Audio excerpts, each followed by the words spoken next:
For more on this, I want to bring in Caitlyn Jenner, Republican candidate for governor of California and the first transgender woman to run for governor. And I mention that last part because I want to get your thoughts on what's unfolding, not just in Loudoun County, but across the country with talk about transgender policies as they get ready to vote. Well, I've been very outspoken on that. I believe that we have to protect girls' sports in school and high school. I think that's extremely important. There is more to the issue than that. The Olympic Committee just had the first transgender athlete that will be competing. At the Olympic level, it's much, there's rules and regulations for trans athletes to be able to compete. At the high school level, there really isn't. And so we need to just continue to look at that issue.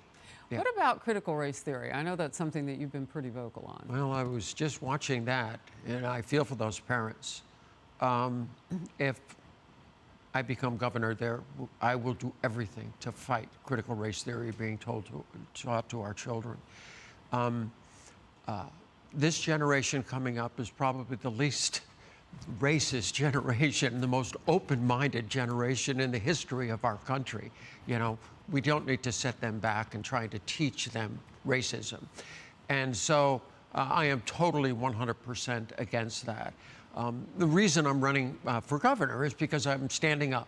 I don't like what's happening in our state. It's been horrible, the decline of our state.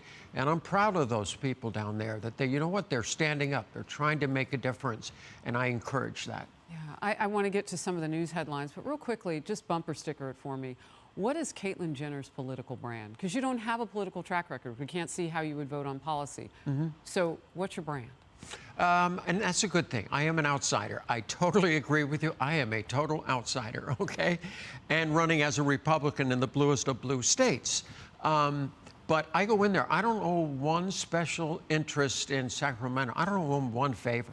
I'm not the one who gave us the highest tax rates in the nation.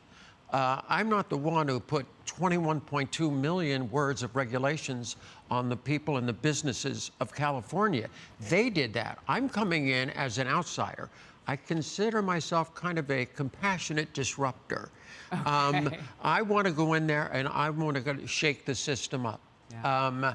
We cannot continue to go down the road that we're going. We're losing the state. 18,000 companies have left the state of California, and they're continuing to leave. Well, here's one of those issues that as you step into the fray, it's on fire. I want to turn now to the crime that's surging in many of America's cities, including several in your home state of California. Right. In Los Angeles, homicides are up 127%. Shootings up 58% year to year. What is your plan to make California safe? Well, first of all, I live in Los Angeles County, and our chief of the Sheriff's Department, Alex Villanueva, just lowered the standards for concealed carry.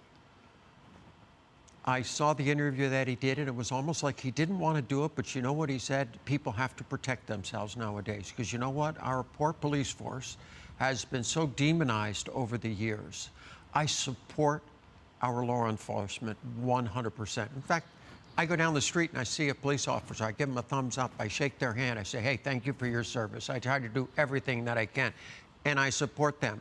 But crime, we have to stop what we're doing right now. It's obviously not working. A sheriff from Montana on just moments ago, and he said, you know, much like we used to say as military children after the Vietnam War, we were saying, you know, give Dad a hug, my father who fought. And he said, give a cop a hug when you see him. They may need that. I totally agree. My dad was in World War II. He landed at Omaha Beach. Wow. A great patriot, and buried at Arlington. And I'm running because of how that generation, the greatest generation, stood up. I want to stand up too. I want to talk about the border. Okay. I mean, fortunately, you even have a wall in your state. I don't know if anybody's told the vice president because we can't get her to go to the border. But yes. Illegal immigrants continuing to cross into border states now, including California, as the Biden administration is now giving a second chance to those who were denied asylum under President Trump. Meanwhile, VP Kamala Harris, just as I said, it's 91 days as the borders are without visiting the border. Your take? As governor, I would close our California border. I would use, on state land, use state funds to close the border. we have to have a control of our immigration system.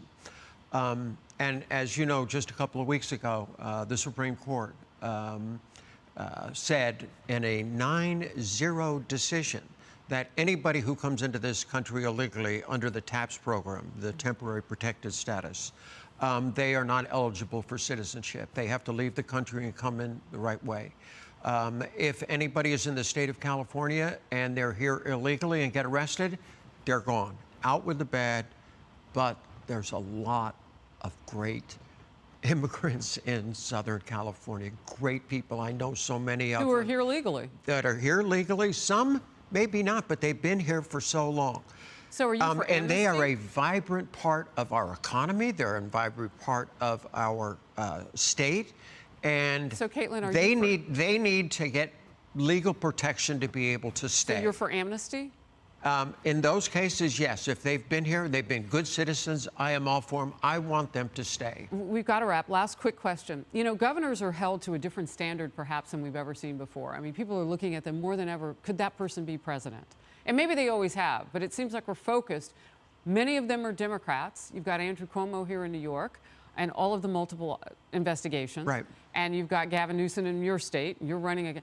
What would Americans say about Caitlyn Jenner in terms of presidential sort of acumen? I am a Republican, a proud Republican, but I'm an inclusive Republican. Would you and I think that's what, and I think that's what the Republican Party is missing, because I'm on the Republican side, because I have conservative economic values. It's worked throughout history. Less taxes, less regulations. It works. But on the social side, I'm inclusive to everybody. I don't want to be put in that little box of you're a Republican. Okay. I'm on the outside. I want the Republican Party to come to me, because we need to be more inclusive to everybody. And that's what I'm running on. All right. Caitlyn Jenner, we will see how it all turns out. Yeah, it's going to be fun. Actually, I'm enjoying it, Harris. It's been fun. Well, and it's broken in your state. You say you can fix it. They are looking. They've got high expectations for you. Yes. Yeah. Thank you. It's been fun. It was great to see you. Good to meet you. Good seeing you. Hi, everyone. I'm Brian Kilmeade. I want you to do me a favor. I want you to click to subscribe to the Fox News YouTube page. This is the only way that I know for sure that you're not going to miss any great commentary, any great news bites, any great interviews coming your way on Fox. You can get it all here on YouTube. So subscribe right now.